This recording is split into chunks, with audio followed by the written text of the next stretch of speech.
Hello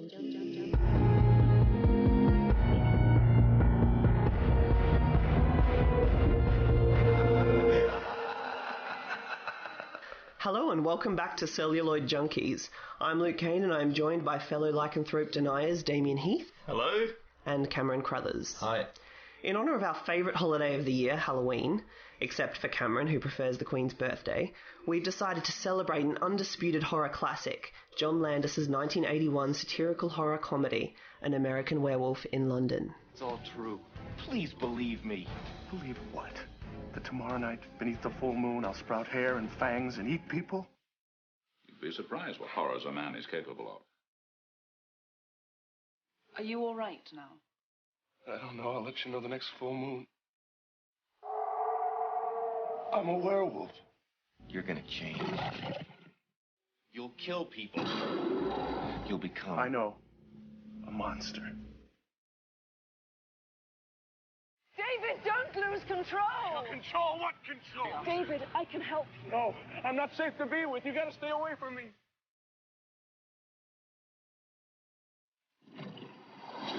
Run!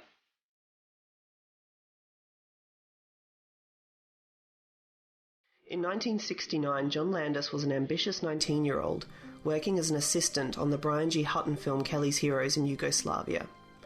One day, he and another crew member came upon a group of gypsies performing a bizarre ritual at a burial site to ensure the deceased did not rise from the grave.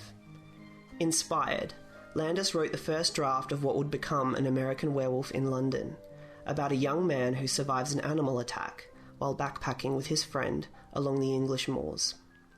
Landis shopped the script around, but investors refused to buy it, claiming it was either too funny to be scary or too scary to be funny, and Landis sat on the project for 11 years. Meanwhile, his star in Hollywood rose as he made a raft of successful comedies, including the Kentucky Fried Movie and National Lampoon's Animal House. After his fourth film, The Blues Brothers, opened to big box office, Landis felt he now had sufficient clout to get the project off the ground. He brought it to England, which at the time offered filmmakers a tax rebate under the Eady levy as an incentive to encourage production in Britain. With a modest budget of $10 million, Landis cast unknown stage actors in the principal roles and hired special makeup effects artist Rick Baker to design the monster, who would go on to win an Academy Award for his work. The opening scenes were shot in Wales, and the rest in various locations throughout London. Released on the 21st of August 1981 with a running time of 97 minutes, the film opened to mixed reviews and became a talking point amongst movie critics and audiences, who were surprised by its unusual tone and grotesque creature effects. Like all of the movies we've covered on our podcast so far, American Werewolf's reputation developed over time. The film has subsequently inspired a radio adaptation, a Hindi film, an ill-conceived sequel in 1997, and became the basis of a recurring attraction at Universal Studios during their Halloween Horror Nights event in Orlando, Florida. Damien, what did you think of American Werewolf in London? We all got together and watched it about a year ago, and I hadn't seen it for quite a while before that. And instantly it went to number 10 on my favourite horror movies, and I gave it 5 stars. So, absolutely love the movie. I think the blend of horror comedy is better than any other example out there. The film holds up in both genres, but mostly as a horror film for me. I think the special effects are fantastic, the performances are really good, the characters are all likeable, and it was surprising to me when I watched it about a year ago how much I loved it, but just absolutely loved it. We watched it at yours, didn't we? Yeah, I think so. Yeah. I remember not thinking it was that great that time that we watched it. Yeah. I watched it again for this podcast and I loved it. Yeah, I really, really love it. I think it's, again, I don't really have much to add to that. I think it's a terrific blend of horror and comedy. I think the effects hold up very well. I know we're going to talk about them a lot more later. But yeah, I love this film. I think it's one of the best horror films on my sort of top 10 list, and I love it. Just so people know, Cameron doesn't really have an affection for the Queen. Yeah. Even though this is set in London. That's right. Yeah. So in a way, it's apropos. So, what did you guys think of the film's title? It was a very striking title. Yeah, and I think when you look at where John Landis came from, which was purely a comedy, the comedy genre, the title An American Werewolf in London, it's expositional, but it also does straddle that line between horror and comedy, and it does it perfectly. Especially when you juxtapose that against the title of The Howling, which was the other major werewolf film in the same year, which is purely a horror title, The Howling. And you don't really get too much from it apart from it's a werewolf movie. But An American Werewolf in London is kind of setting you up for this displacement that occurs. So there's going to be this, I guess, little bit of comedy, a comedy of errors in there. I think it's kind of the film's first joke. Yeah, and it was interesting that it was originally marketed as An American Werewolf in London, the monster movie. Oh, was it? Yeah, so that was one of the subtitles on the poster. And Landis had said that he wanted to make a monster movie, and he wasn't that concerned with what monster he chose, whether it was vampires or zombies. But eventually he obviously settled on a werewolf. And zombies had such a popular time in the 70s with George Romero and Lucio Fulci. But werewolves were pretty much non-existent in major movies. There were a whole bunch of werewolf movies in the 70s, but in terms of major werewolf movies' financial successes, there really weren't any. And it wasn't until The Howling and American Werewolf came out, and then it led to this whole gluttony of 1980s werewolf movies like Teen Wolf and The Company of Wolves, Silver Bullet, The Beast Within. There was another one in 1981 called Wolfen, and The Howling had 5 sequels that were all released in the 1980s as well. I never saw any of them. I saw the first Howling. What do you reckon about the title, Cameron? Well, I mean, it's certainly accurate.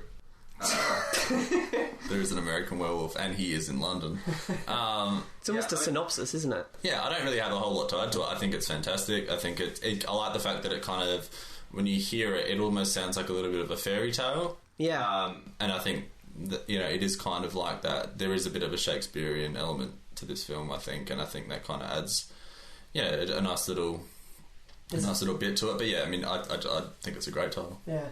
I think it's definitely like there's a fable quality to the film. Feels like you're watching a fairy tale. Yeah. I also like that the title kind of on the surface has like a B-movie trashiness. Yeah. And the more you think about it, the sophistication of it sort of comes out a little bit. I really liked it. So what about our protagonist David? What did you guys make of him? And in what ways do you think he's sort of stereotypical of the young American leading man, particularly in the 80s? He's got that all-American sporty look about him. He's got that deep voice which lends this manliness to him. He wears this oversized jacket which is reflective of a baseball jacket, which is very popular in America. He's really clean-cut, good-looking, perfect hair, chiseled jawbone. So physically he looks like the lead character in so many American teen movies at the time. And he spends a decent portion of the movie naked or just in his underwear, and he's not ashamed of it. It's not like 40% or something. Is it 40%? It's 40% or... It's 60 or 40, I can't remember which way it is, but it's like at least 40% of the movie he's naked. And then you've got this, as I said, this displacement of the location. So you've got these 2 American college students in the UK. Until David meets Nurse Price, they don't have much luck assimilating with the locals, and the slaughtered lamb scene at the start really sets this up well. So you've got these 2 different nationalities, the British and Americans, and the differences between them are enhanced because of this, and they become, if anything, even more American. Yeah, and a lot of the comedy is derived out of that kind of cultural clash between the American boys, or boy, and the British, the people of England. I thought he had like a Marty McFly feeling about him in a way. Like he had like a spunkiness. He always had like witty comeback, and he just felt very much like I'd seen him in a series of other films. Yeah, he could have been in Back to the Future. Cam, did you have any thoughts on this? Yeah, so I think, like, David in many ways is the quintessential male figure of that age bracket. He's travelling and trying to experience all that life has to offer. He's got a healthy fixation on sex, as we see later with Alex, played by Jenny Agutter. I don't know if that's how you say it. But he's also quite interesting in that he seems a little bit more complex. He talks about how Jack, his friend, shouldn't be fixated on Debbie sexually because she's shallow, which is kind of how a lot of men would like to see themselves, to be the person that believes they see more in women than just their physical attributes. Yep. I think it's a great character trait to be included in the film, but something feels a little bit too ham-fisted in the film in terms of its delivery. It's so early on in the film, and it feels like it's definitely there to set up who these two main characters are. I mean, I think you're right about that, and especially the healthy focus on sex. That's a big part of that archetype of character. It's also very 80s. Like, sex comedies was quite big in the 80s when you think of, like, Porky's and stuff like that. Well, even Animal House. Yeah, for sure. I've never seen it, but you can look at the cover of a movie like that and you think, oh, there's going to be a healthy amount of sex in that movie, or an unhealthy amount. Like a bit of tawdriness. What about the town of conspirators? See, once they go into the slaughtered lamb, they get that icy Western-style reception. And then throughout the film, it's sort of like a horror trope that it's just this whole town that know this secret. The reason it works so well here is that the townspeople actually seem genuinely scared. So often when this convention or the cliche is used, the townsfolk have a great deal of confidence in what they're guarding, or what they're too often portrayed, and they're too often portrayed as the other. As much as they're extremely different both culturally and in personality to our main characters, they still seem like people, and they're portrayed as such. Yeah. There are moments of humanity that make you care about these people who are burdened with the secret they're guarding. It was almost cartoonish. I thought that was really funny. Oh, for sure. How intense they were about the secret, and the guy yelling out that guy's name when he's almost saying too much, and then the guy standing in the rain waiting for the doctor. Like, it was all very... It was. Even the bartender, you can't let them go! Yeah. And then, like, when the bald guy... tells that joke and he gets that laugh that's just a little bit too big. What did you think about it, Damien? Well, looking into this idea of the town with the secret, and you think that there's a whole lot, we had this discussion, you think that there's a whole lot more examples, and I think you tend to think of all of the haunted towns that are kind of cut off from everything, like Village of the Damned and Silent Hill and The Fog, as being examples of that, but they're not, because the locals are largely unaware of what's going on there. So I would say the best used examples of the town with the secret would be The Wicker Man and The Stepford Wives. And that's because the locals in those movies use it as an idea to get what they want rather than as something to be feared. Yeah. So, they're all happy and dancing in The Wicker Man, and the men are moved to this town for that purpose, to convert their women in The Stepford Wives. This, in here, it works as a jump-off for the comedy. It's not the central focus throughout the movie, but it is this kind of interesting aside. But it's really interesting that it's not just the Americans, not just the main characters, but it's the ones that they get to meet later on, like the Doctor, who are shut out from this secret. So it does seem like this small town's unwilling to share its secret with anyone. In the movie, it leads to some scepticism from the rest of the cast, at first from David's doctor before he starts to believe, and the nurse, and also the police officers from Scotland Yard. But on the other hand, you have Jack constantly popping up, and he's saying, David, you're a werewolf and you have to kill yourself so I can have some peace. So there's no suspense at any point through this movie about what the secret is or whether or not it's true. Yeah, that's really interesting. Like, you do know what they're guarding from the get-go, so that secret isn't there. That is very different. Unlike in something like The Village, where it's this big reveal at the end of the movie. Even The Stepford Wives and The Wicker Man are big reveals at the end of the movie, done a lot better than The Village. Yeah, but the whole contrivance of their plots relies on the reveal at the end of the film. That's the climax. That's right. That's what the whole film is essentially about, whereas this film is not about that at all. No, but I think it's a really, really fun idea, and it's fun that the movie plays with it so overtly. It's not done at all serious. It's done with a real kind of chin waggle. Is that a thing? Chin waggle, yeah, that's a thing. And we'll post the link to that. Chin waggles. We'll post a link to chin waggles. We'll post a link to the list on Letterboxd. So if you're listening and you've got any examples of that, you can contribute. Yeah. And I mean, that plays into the film in sort of a broader way, because the whole film we have this anxiety about what's coming. You're going to turn into a werewolf. They play that out for an hour. We know he's going to turn into one.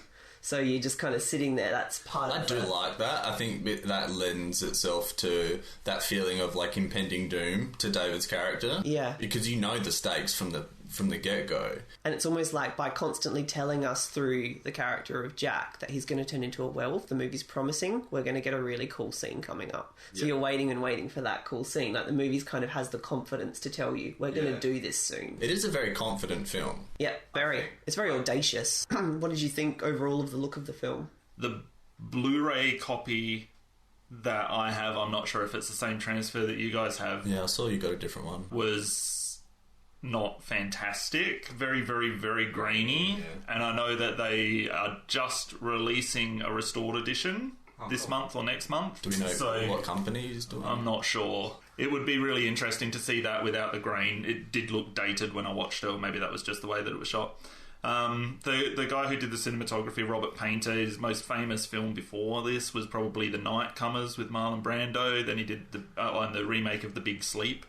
And he did Superman 3 and Trading Places. And John Landis directed Michael Jackson's Thriller and chose him for the cinematography as well. I think it's very functional. I think working with makeup effects means that you're pretty limited in how you can shoot those effects, but it's done well enough. I mean, especially the transformation scene. I think it's shot as well as it probably could be back then. That said, I do have one favourite sequence from the movie, and I think it's really well shot, and it's really the only kinetic sequence in the movie. It's the one in the subway. Oh, it's so good. Such a good scene. David's he's transformed at this point. He's mostly unseen, and he stalks this businessman, and there's some really great shots tracking with the businessman from both in front and behind through these tight, empty corridors, and you eventually look top down on him on an escalator as the werewolf enters the frame from the top of the screen below him. That is my favourite shot in the film. It's a brilliant shot. In any movie, it would be a brilliant shot. John Landis says it's his favourite shot of the film in the documentary. Yeah. Okay, so I mean, I think Bob Painter's cinematography is quite beautiful without being particularly revolutionary, like you've said. I think colour plays a huge part in it, and I think restraint does as well. I think the camera often just lets scenes play out rather than becoming a character unto itself. There are obvious exceptions to this. You've spoken about the subway scene, but when it comes to another example is those POV shots of the wolf running through the forest with a Steadicam, which I think are great, and coincidentally remind me a lot of Evil Dead, which was released in the same year. One by one we will take you.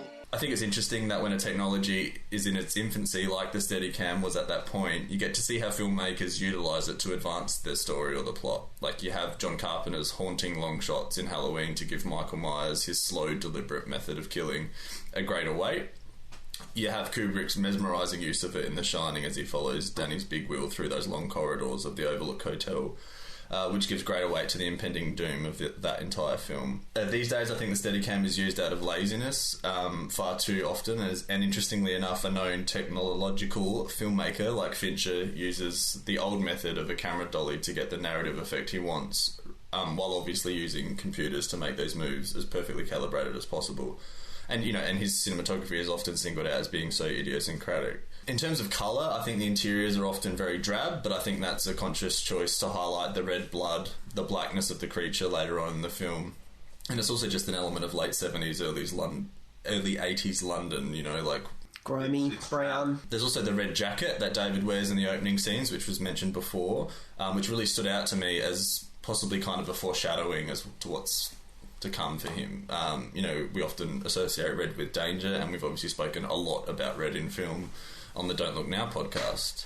Yep. I think it's solid cinematography in Werewolf, but I think it's restricted to its era. Those scenes of the boys walking through the moors is an example of this. Like, I think that scene is far too lit, and it reads as such. But it's almost like accentuated. It's definitely moonlight. It's just so accentuated. It's just so boomed. It's really interesting that in the black and white era, they really didn't have that problem with lighting at night. Yeah. And then you've got this transition to colour in the 50s. Yep. And now we have 30 years later when this film's made, and there's another example, obviously. He went from day for night with Deliverance, and it looks shocking these days. Yeah. And it's really interesting that 30 years later, and film stocks were perfectly fine back then. Yeah, for sure. I mean, he could have done anything, and the film's already grainy enough that it wouldn't have made much of a difference to the way that it looked, but he still couldn't get that right. It is too lit in that scene. And I think, I remember even hearing...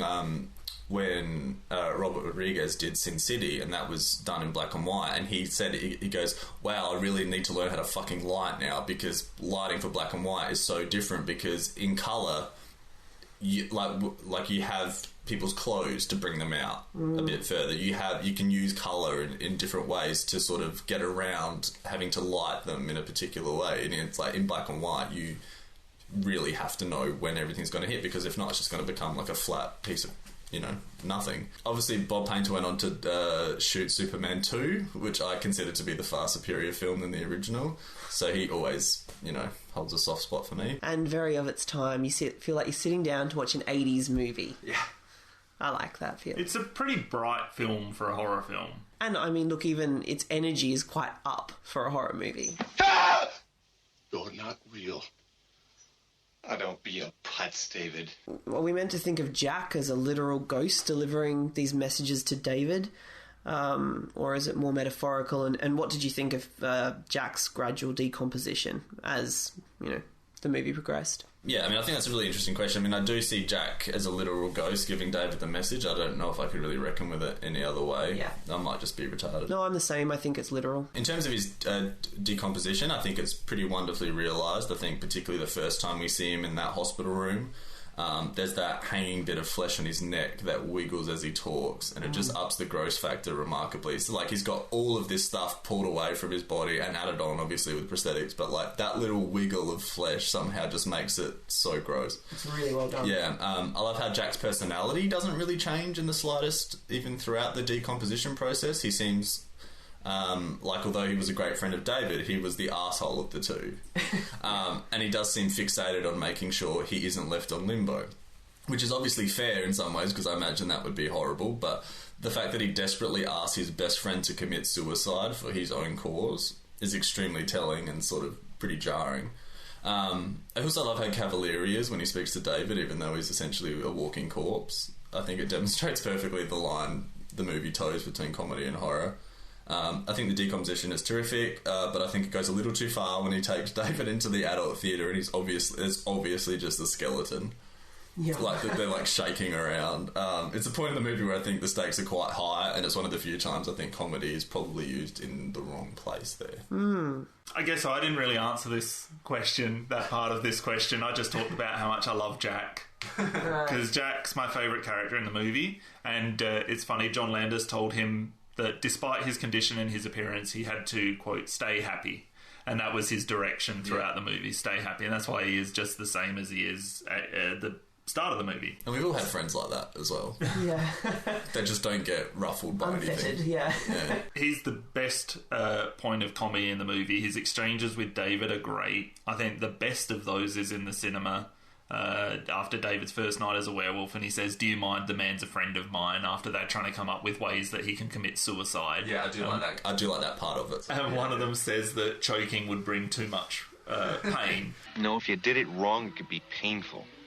You'd choke to death. So what? Let him choke. Do you mind? The man's a friend of mine. My other favourite thing is that even though he's a corpse, he's still worried about Debbie Klein and the fact she cried a lot at his funeral but found solace in someone else's bed. But there's also something that I kind of read into the movie, and I'm sure it's unintentional, but we do have this scene in there with the Nazi uniforms and David's family getting killed by them. But in every scene that Jack returns, to me, his clothing and his makeup makes him look like a returned Vietnam vet. It's dark clothing, very bloody, it's green and brown, and I'm not sure if that's a conscious decision from the director, but if it was a commentary on the treatment of returning Vietnam veterans, I think it's really quite powerful.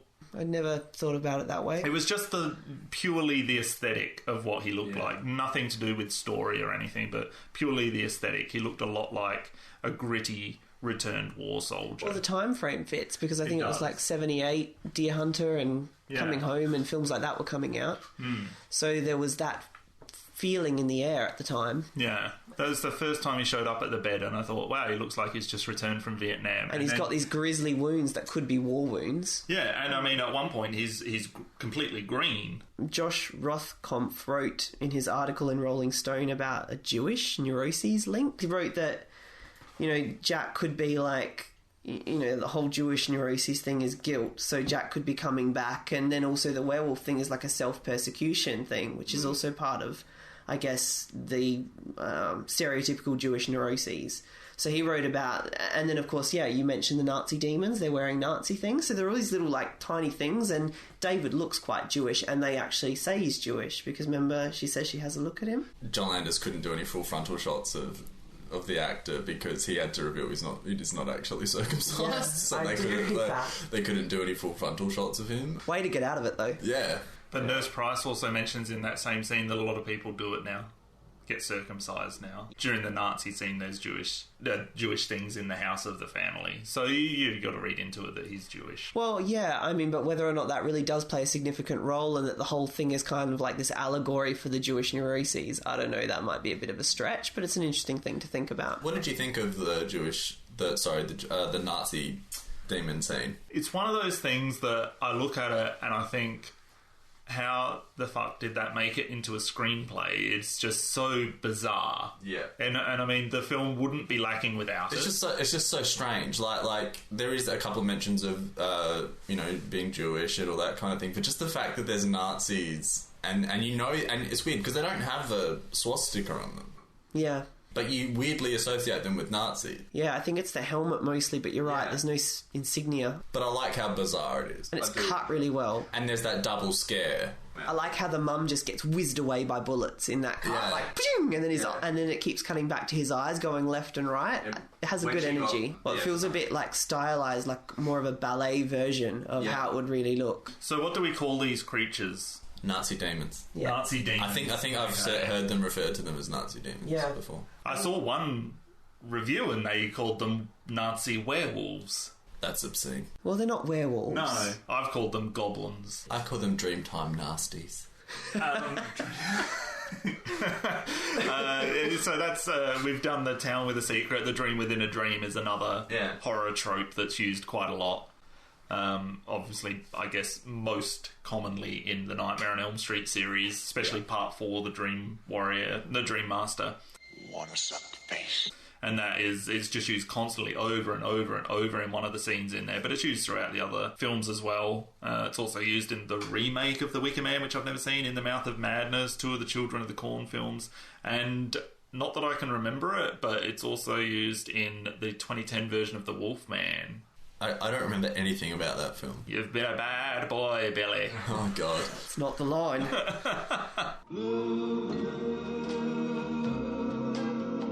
You saw me standing alone, without a dream in my heart. Did you think there was any significance to the sort of sexual angst repression theme that runs through the film?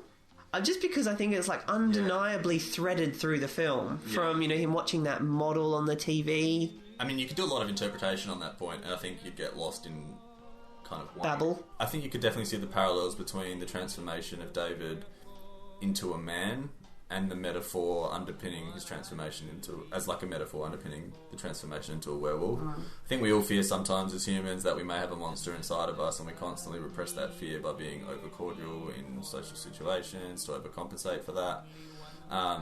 Deep down we might not be that nice underneath, and I think that's a fear that we all kind of have, but I may be revealing a little bit too much. A monster deep down inside. This is interesting.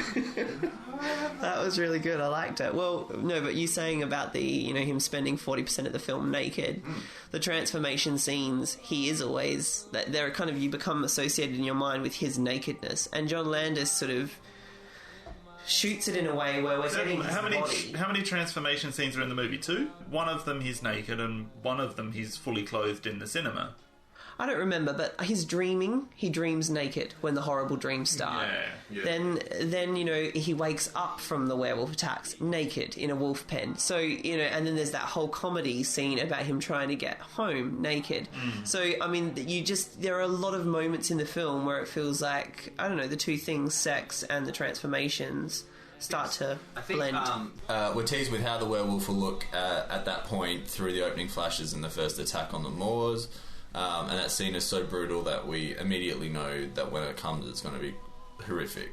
I think a modern day film, that scene would be shown a lot earlier and would ultimately suffer for it. I think knowing what's coming kind of underpins each scene with that feeling of impending doom that I've spoken about with David, and I think it adds to the gravitas situation for me. I think we're definitely ready for it when it comes.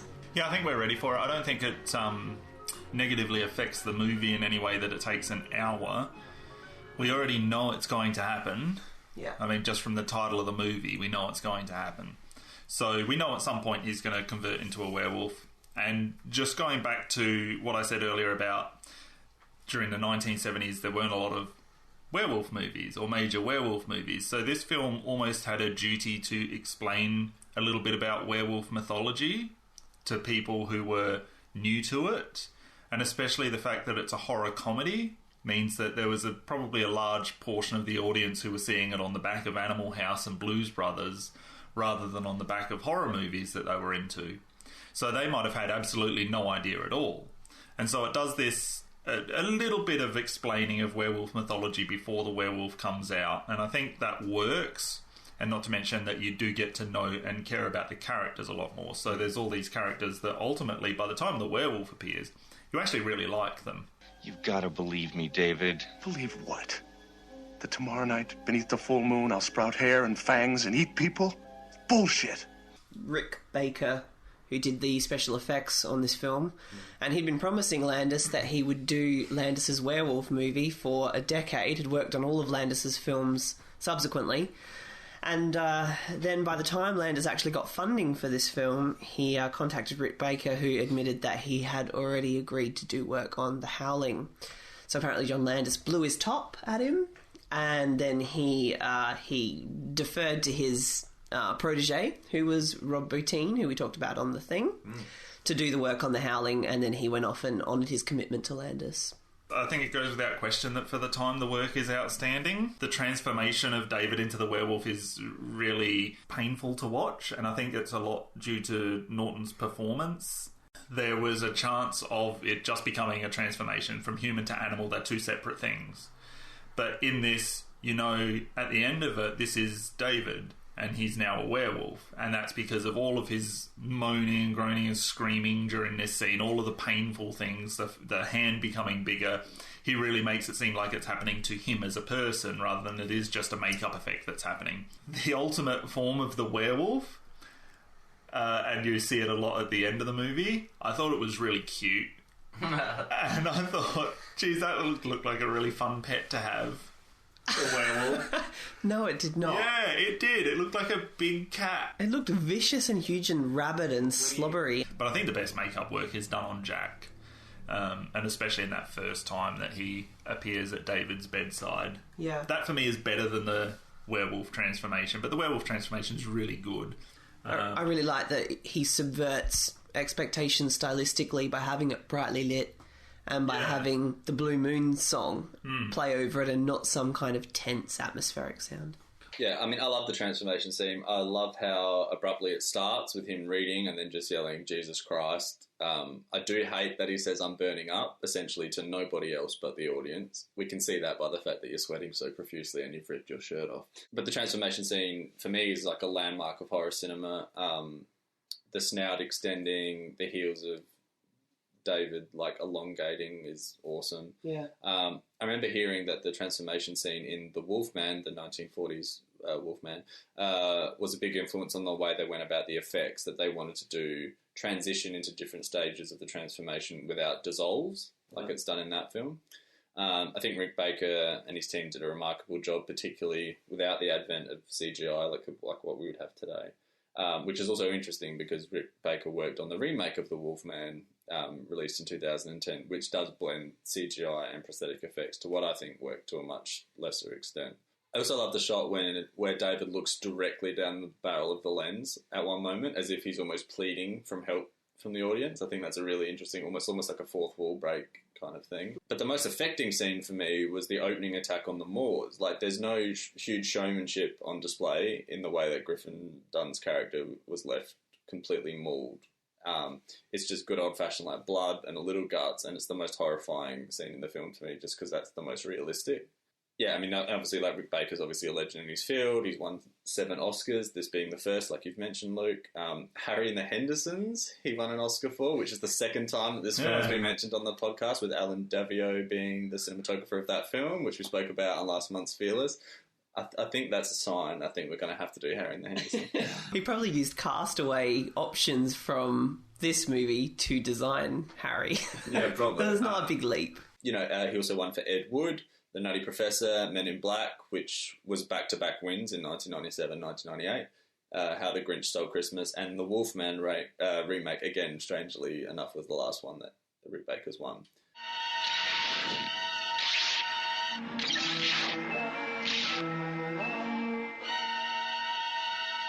The Howling.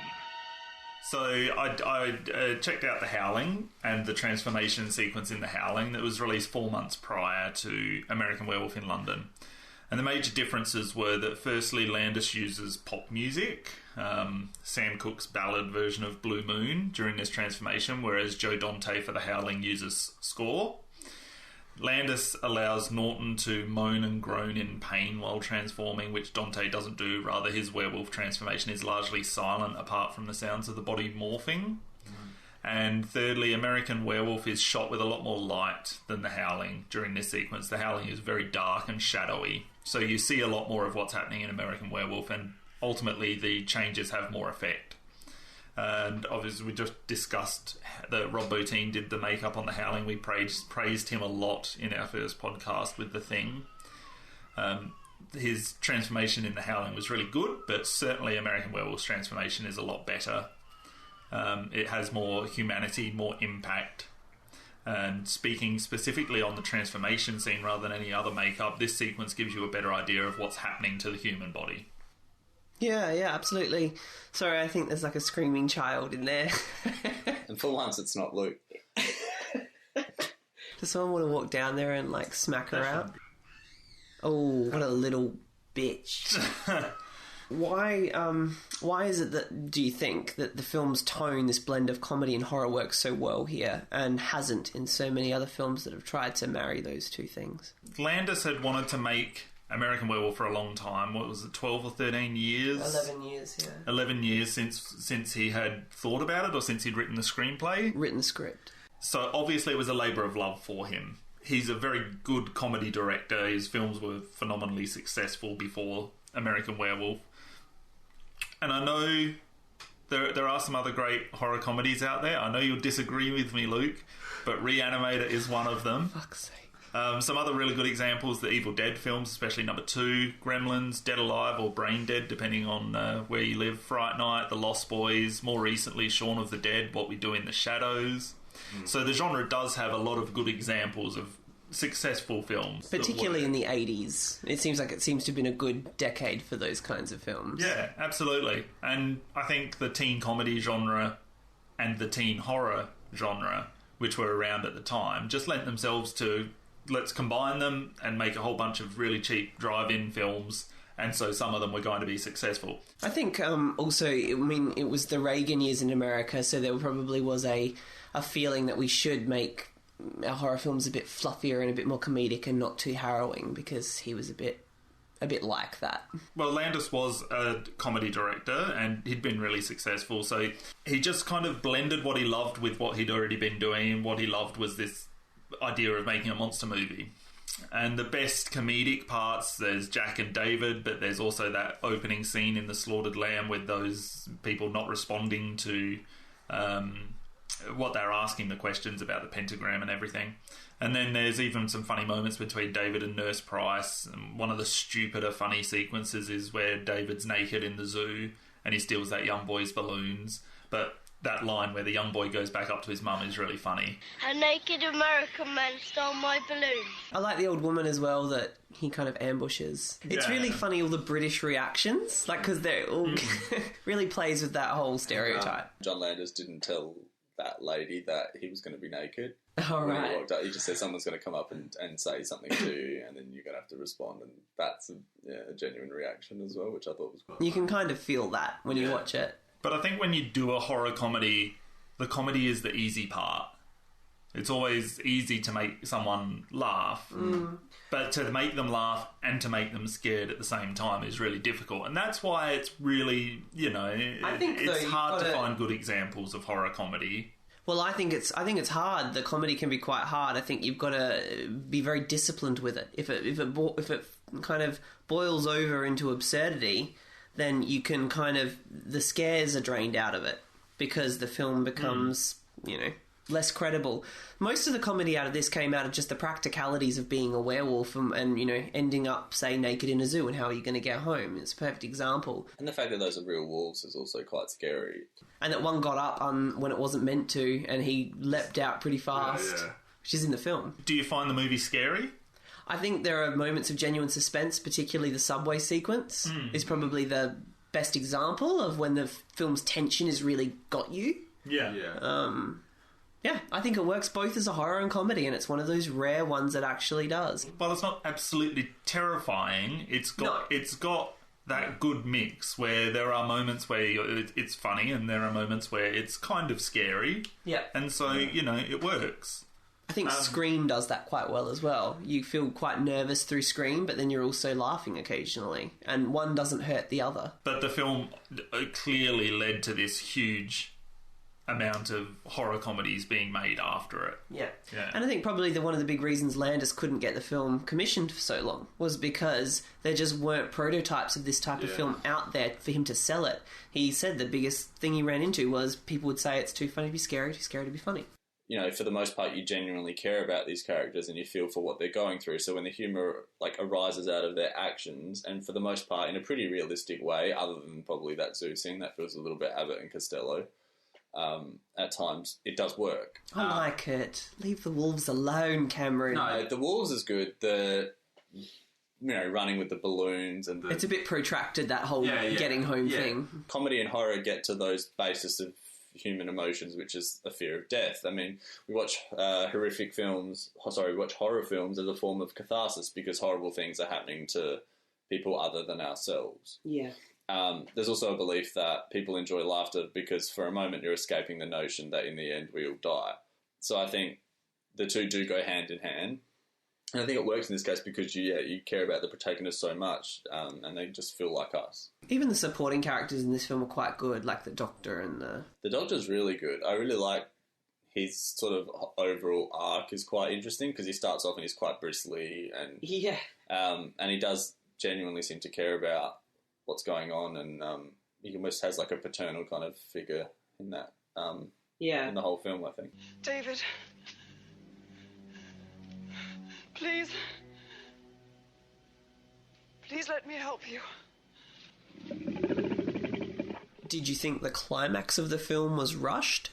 No, I mean, I fucking love the ending of this film. I think the carnage that ensues right before the ultimate climax is so terrifying. Like, the speed and the ferocity of that pile-up in Piccadilly Square is so expertly done. And the way it works is like a two-punch right to the gut before we lose our main character. Spoilers. And it feels almost Shakespearean kind of thing, that tragedy at the end. I love it. I think it's also an interesting point to make that Landis also directed another huge car pile-up scene in The Blues Brothers, which was released the year before, and it was completely different in tone. It's done in a comedic fashion in that film, and in Werewolf it's just unadulterated carnage. It's just, and that guy getting squashed between those two cars, it's just like boom, boom, boom, and you don't have a second to sort of process what's going on, and it's really, really violent. I think it's the film's darkest joke that even though the werewolf comes out, it's actually we're all just killing each other in that car accident. I love it. I think that the film just ends is a perfect example of sort of tragedy and how to deliver it. I think lingering on the aftermath or showing, Alex at a funeral would cheapen it completely. David is killed after showing just a flicker of human emotion beneath that werewolf makeup. And then, at that moment, we think he possibly will survive for an instant, and then he's killed. Moments later, the credits roll with that completely ironic music. And we, as an audience member, are left to sort of ponder it. We're given the chance to process it ourselves without being sort of spoon-fed our feelings by, having those last expositional scenes that will mean nothing. I think Alex's goodbye to David is kind of really touching in a weird way, but it's also really funny. I don't know, her just standing there going, I love you. And, she's talking to this giant made-up beast. It's funny, and it's also kind of, it works as both. It's that odd mix. I don't think it's rushed. I think it's abrupt, but I don't think it's rushed. And I can see why people think that, but I guess most films don't kill off the protagonist. Yeah. So where's it going to go after that? The production crew also had really limited access to Piccadilly Square. So, I mean, you know, they would have got what they got, I think, over a couple of... 2 nights, wasn't it? 2 nights. A couple of nights, and they had to be in the process where they could clean it up in half an hour. Wow. Which is ridiculous. And I think the production assistant got the compliment of, you did that faster than we clean up road accidents. Yeah, and like, you know, so like sometimes it takes me half an hour to set up my fucking tripod, right? Yeah. And they're, you know, removing vehicles, glass that is getting smashed. Shot over 2 nights. The footage they got was great. What was your favourite part in that pile-up sequence before we get to the... Oh gosh, I don't know if I could pick one. I think I just liked... I mean, the cuts of all the cars hitting each other was so punchy. I really enjoyed the whole rhythm of it. Just kept going on and on and on. Yeah, it was almost ridiculous. But that's what I mean. It is almost a joke. You can feel that Landis is having a laugh there. I mean, the werewolf is just casually walking down the street while we're all running into each other and dying. I like how when it's walking down the street and there's all of these people that are... You see all these legs running past it and they occasionally go... and just try and snap at them, but it just keeps walking. Yeah. So, did you have a favourite part from the pile-up? Oh, yes. I'm glad you asked. I love when the police officer gets squashed between those cars. I think that's the most, like, wow. Oh, that's horrible, yeah. That's the most sort of, like, wow, that actually feels like a traffic accident as opposed to sort of just a point. I wondered how they did that at the time. I still wonder that, actually, because it does look like it's hitting him. Doesn't look like you could fake it, but they must have faked it somehow. I think production did actually kill a few people. Just for shits. For a good cause. And Luke, you mentioned that John Landis was thrown through the window. Yeah, it's his cameo here. That's a pretty cool cameo. What do you think about the fact that there's this werewolf which during the last half hour in this film has killed a lot of people, and there's this car pile-up sequence and it's running past all these people and essentially cornering itself? Are you suggesting that David almost takes some control and puts himself in a... I'm not. Okay. I'm asking what you think. He hasn't attacked anyone during this time, apart from the head police officer, whose head he bites off when he jumps out of the cinema. Which I love. Yeah, that's great. It's cool. And his head just rolls off. I think it's probably a little implausible that this werewolf wouldn't be able to get away. I'm guessing perhaps it was just a way of wrapping up the film. Yeah. Luckily, the by that point, the film is operating at such a high pitch that you kind of don't really... You're not cognizant of it happening. It kind of gets away with it. It cheats it. I haven't really thought about it until now, but you're right. I think it's probably a cheat. Yeah, I think so as well. Perfectly forgivable cheat. But it's also like, we are supposed to think this is a creature, and they don't have the navigational skills of us human beings. A lot of them have better ones, obviously, but like, you know what I mean? Like, so I guess, I agree. I think it gets away with it. Just sort of out of curiosity, a bit of a broader question, why do you think werewolf mythology has sort of found a place in modern folklore or modern storytelling when so many others didn't?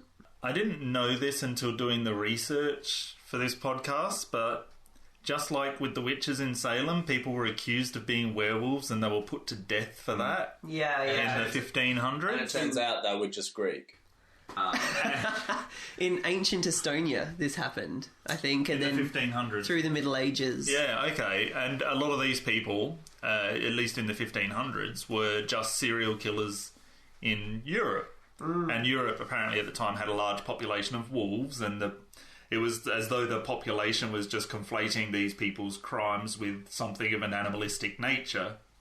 And so they got accused, naturally, of being werewolves. Well, the reason I read that there's not a lot of publicity around that, and the reason a lot of people don't know it, is because it was kind of all tied in with the witchcraft trials. So, yeah, very often it would be like 15 would be accused of witchcraft and 4 of werewolves, and they would all be executed. I found this interesting case from Germany. Did you hear of Peter Stump? And his neighbours caught him in his wolf form. Ooh. Or so it said. He admitted to murder, rape and cannibalism, the latter of his own son, before he, his wife and his daughter were executed, he because he was a werewolf, and his wife and his daughter for having had sex with a werewolf because he raped his own daughter. Holy shit. So, a little cheerful fact. Yeah, I also found that the story of the werewolf dates back to at least the year 1, where Ovid wrote the Metamorphoses, which included the story of King Lycaon, who was turned into a werewolf by Jupiter. So there's at least 2,000 years of history to the story of the werewolf. And I assume that it continues today. It's a really, obviously, interesting mythology, but predominantly Christian countries, lycanthropy was closely associated with Satanism and witchcraft and the devil. So, in that respect, it's almost elevated in status. Yeah. And part of the reason that I guess werewolves in film became such a strong thing is because American filmmaking in English-speaking countries is the predominant form of filmmaking. And obviously, just like in Europe in the 1500s, there's a lot of wolves in North America these days. So I guess that might have had something to do with the popularity of werewolves in American cinema. And then American cinema obviously gets shipped all around the world. I think it also has something to do with what you were saying, Cameron, about, the idea of vampires and blood. There's an eroticism in that. And I think it's true of this as well. And maybe that's why it's endured. I don't know. Like, ultimately, the mythology of the werewolf was a metaphor for insanity and madness. And I think it's always going to be relevant because, especially in today's, because mental illness is this omnipresent thing that we always keep hearing about. More than ever, we're sort of bombarded with information about mental illness and how it affects people more than it ever has. The werewolf is just the most visceral interpretation of that. I mean, you change from something you were into something you never wanted to be. No one wants to be crazy or insane or a thing like that. So I think that kind of taps into that fear, and that fear will always be there. I think it's also, it's just an entertaining... It's just good. Story. Yeah, it's an entertaining idea that someone would become wolf-like and not be in control. I mean, when a vampire becomes vampirous, they're still themselves. Vampiric. Whereas a werewolf, it's like they become somebody else. They're not in charge, and they wake up and they have no idea what they've done. Because they've got a monster inside them.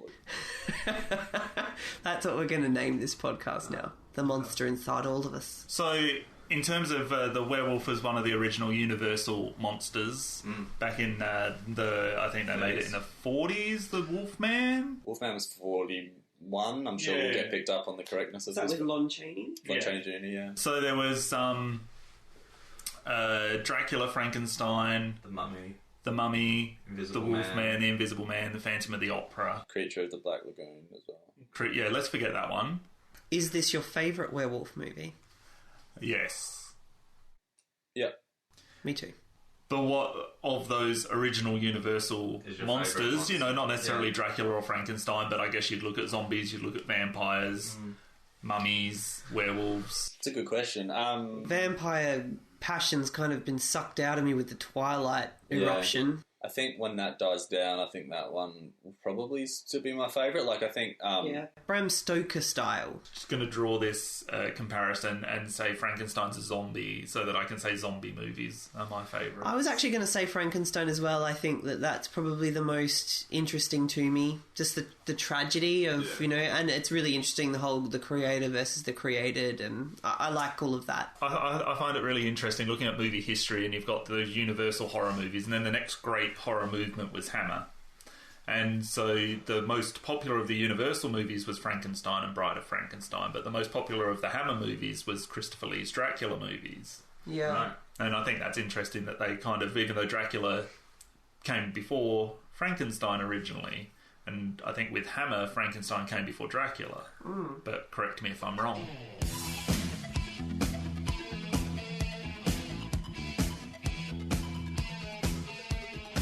Damien, why don't you take us through the release and reception of this film? The box office performance of American Werewolf was quite strong. Just like The Howling 4 months before it, American Werewolf went straight in at number 1, but it went in at number 1 against much harsher opposition. The Howling had debuted at number 1 with $4.9 million, went on to gross $17.9 million. It displaced Nighthawks from the top spot, and there wasn't really any summer blockbuster competition until 2 months later when Raiders of the Lost Ark, Superman 2 and the Bond film For Your Eyes Only opened. So all of those films were still in release and doing very well when American Werewolf opened. In fact, Raiders of the Lost Ark was still the number 1 movie and would return to that spot for most of September and some of October. American Werewolf opened to slightly less than The Howling with $4.6 million, but would gross $30.5 million and be the 23rd highest grossing film of the year in North America and the highest grossing horror film of the year. In terms of critical reception, it was, I guess, mostly positive without being overwhelming. Variety said it was a clever mixture of comedy and horror, which succeeds in being both funny and scary, possessing an overriding eagerness to please that prevents it from becoming off-putting, and special effects freaks get more than their money's worth. Janet Maslin of the New York Times said it begins on a note that's equally balanced between comedy and horror, and that also has a fine touch of restraint. It gets off to a wonderful start. John Landis, who directed Animal House and The Blues Brothers, has the makings here of a much better movie than either of those. Roger Ebert and Gene Siskel both reviewed the film for their respective Chicago newspapers, the Sun-Times and the Tribune. Ebert said it seems curiously unfinished, as if Landis had spent all his energy on spectacular set pieces and then didn't want to bother with things like transitions, character development, or an ending. The movie has sequences that are spellbinding and then long stretches when nobody seems sure what's going on. There are times when the special effects almost wipe the characters off the screen. It's weird. It's not a very good film. And he gave it two out of 4. Roger Ebert, I'm sick of him. I wish Pauline Kael had reviewed this film. I think it would have tickled her. It's funny, there's this website out there, it's on Blogspot, and it's called Roger's Worst Reviews, and that features on there. I don't agree with any of those points. I've got to think about it. I think character development's decent. Absolutely. That's the one that really sticks out to me in that review, character development being bad. I think in terms of a horror movie, it's actually really good. And I think it's pretty clear in terms of the stakes, and I think everybody knows what's going on. No, I agree. I think he missed it. Yeah, rot in your grave, Ebert. Gene Siskel liked it a lot more, giving it 3 stars, saying that this film will make a number of people sick and some of its goriest shots are totally unnecessary, but at the same time this is undeniably a very entertaining horror movie. What is special about the film is its totally realistic style. Almost everything makes sense.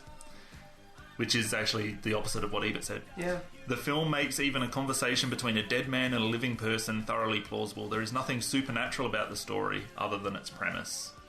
Which I think is a good review because it's actually quite accurate. Yeah, it's very interesting that he hit on that point. That's kind of true, and I think that's what I was saying about The Discipline, but said much better, that the film didn't go over the limits into absurdity. It told an absurd story.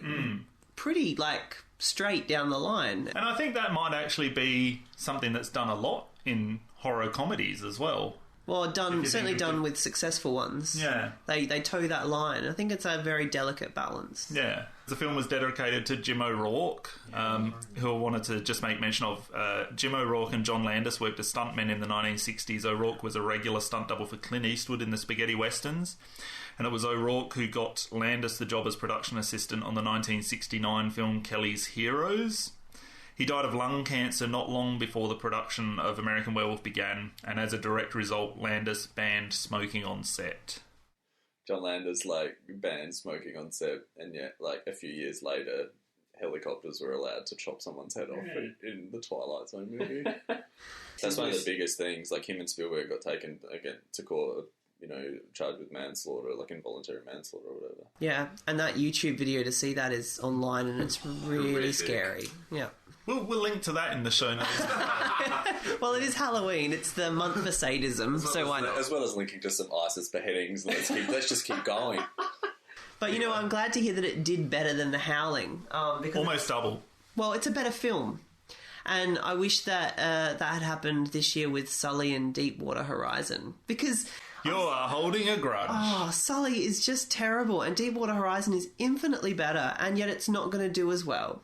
I haven't seen either of those films, but I've seen the trailers and I feel like I could agree with that. Yeah, I don't know. Anyway, that's just... I needed to get that in there. It's been a gripe. Well, let's just tie that back in. How do you think Tom Hanks would go in a werewolf movie?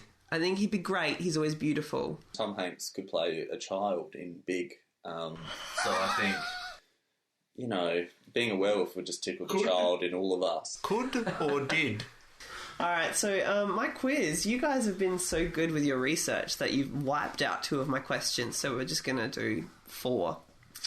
Cameron, I'm going to start with you. 2 artists refused to lend their songs to this film for religious and political reasons. Name them. Cat Stevens, or I can't, whatever his actual...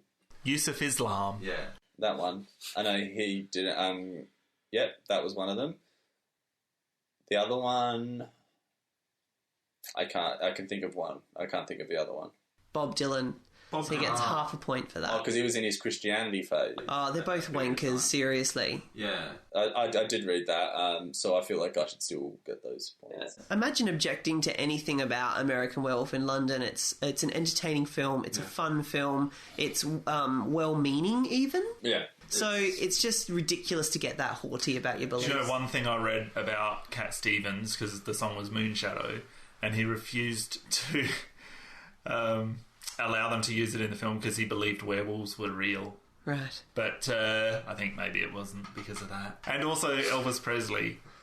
He couldn't get the rights to Elvis Presley's version of Blue Moon. Yeah. Because there were ongoing lawsuits with Elvis Presley's estate, and it was, I think, 4 years after his death. I think the music choice in this film is pretty good. It's excellent. I don't particularly love the what song is it when he's walking around the house? You don't? Bad Moon Rising. I love that song a lot. I don't know, that felt a little bit like forced. That's the best use of the music in the film. That's my favourite music cue, I think, because it is so striking. My favourite music cue is the end credits. I love Bad Moon Rising. I think that song's fantastic. I just didn't completely buy it. But. So yeah, Blue Moon was used 3 times on the opening credits by Bobby Vinton, the end credits by the Marcells, and the transformation sequence by Sam Cooke. And then there was Bad Moon Rising, used just before the transformation sequence, and the sex scene song was Moon Dance by Van Morrison. And I couldn't find any information on why he didn't get the rights to Warren Zevon's Werewolves of London. I don't even know that song. Yes, you do. Damien, what is the significance of See You Next Wednesday? I also read this, so I should get the point, because I can't remember... See You Next Wednesday was the porn film in the movie, and John Landis also shot it. But what's the significance of it? The title. Yes. He'd also used it in a previous film. Cameron? Okay, I know bits of it. I know that it was used in 2001, A Space Odyssey, that See You Next Wednesday was something, and he uses it in some form or another in... like every film. Yeah, so it's just a little odd Easter egg that John Landis puts in all of his films. I think I should probably give it to you, Damien, because you kind of got it. What? Well, did he? No! Cameron, you'll be a See You Next Tuesday soon. Waiting for that. Alright, fine. So it's 0.5 for Cameron, 0 for Damien. It's okay, I'll make a comeback. True or false, Cameron? False. You sure you want to go? No. Cameron, what film did John Landis direct that starred Eddie Murphy? What 2 films? Trading Places and... Coming to America? Yes! Okay, 1.5 for you. You don't know. Yeah. So you haven't even got another question for me? I do. Oh, okay. So, Damien, true or false? Max and Rachel, David's 2 young siblings who are named in the phone booth scene, are also the names of Landis's 2 children. True. Yes! Because Max Landis was linked to the remake of American Werewolf in London. Oh, there you go. I believe. That's very good, Damien. Yeah. You're right, he is linked to it. I know that they were talking about him directing it at some point. Yeah. Also, no extra points for that little tidbit at the end, so it's 1.5. So, Cameron, finally. No. Well, it was about time. Yeah, well, fuck you. So, alright, let's rate the movie. Cameron? 4. Ooh, Damien. 5. 5, really? 5 stars. Yeah, no, 5 stars. I agree with you, I went 4. In terms of, you gave 5 stars for The Thing. Yeah. And 5 stars for this one. Do you think they're on the same... By that, obviously you think they're on the same level? No. Alright. I think The Thing is a better movie than American Werewolf in London. Yeah. But I think they're both 5-star movies. I think they're both great movies. Mm-hmm. Alright. I guess that's an interesting question. If you give a film 5 stars, does it have to be as good as every other film you've given 5 stars? No, because there's not only 10 or 11 ratings from 0 to 5 in half-star increments. So if you could go very incrementally, you might go 4.96 and it just rounds up to 5? Maybe, yeah. Yeah. Should we rate out of 100? No. It's not your Seinfeld fucking quiz. Let's keep it simple, stupid. Okay, guys, well, that's all we have this month for Celluloid Junkies. Next month, we're going to be looking at Martin Scorsese's 1990 crime drama film Goodfellas. We've had a lovely time, and we're going to have a fantastic Halloween at Cameron's Halloween party. All are welcome. That's not true. Limited resources. Make sure you watch a fabulous, scary movie that you absolutely love and have a fantastic October. And we'll see you in November. See you later. Thanks for joining us. See ya.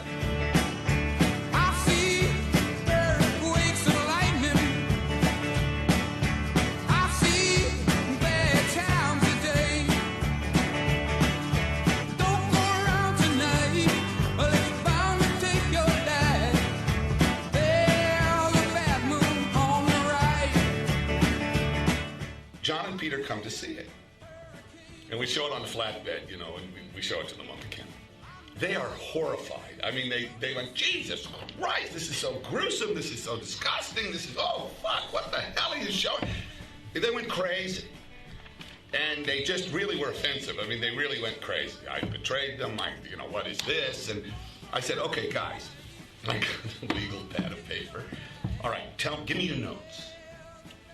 So they gave me their notes. They spent like an hour and a half on their notes. And I wrote it all down diligently and everything. And I said, give me two weeks. Come back to London, and I'll show it to you again. And I will address your concerns. And they said, absolutely. And they left. George turned to me and said, what are you going to do? I said, nothing. And what was interesting was that I did nothing. In fact, I went to Rome is what I did. But what was interesting was that they came back 2 weeks later, saw the identical film, and when it was finished, I said, thank you very much for pressing on. But you have to understand, I'm not just ridiculing them. What it was is the picture is very, very gory and violent. And if you hadn't expected that, they were really shocked by it. They'd seen it.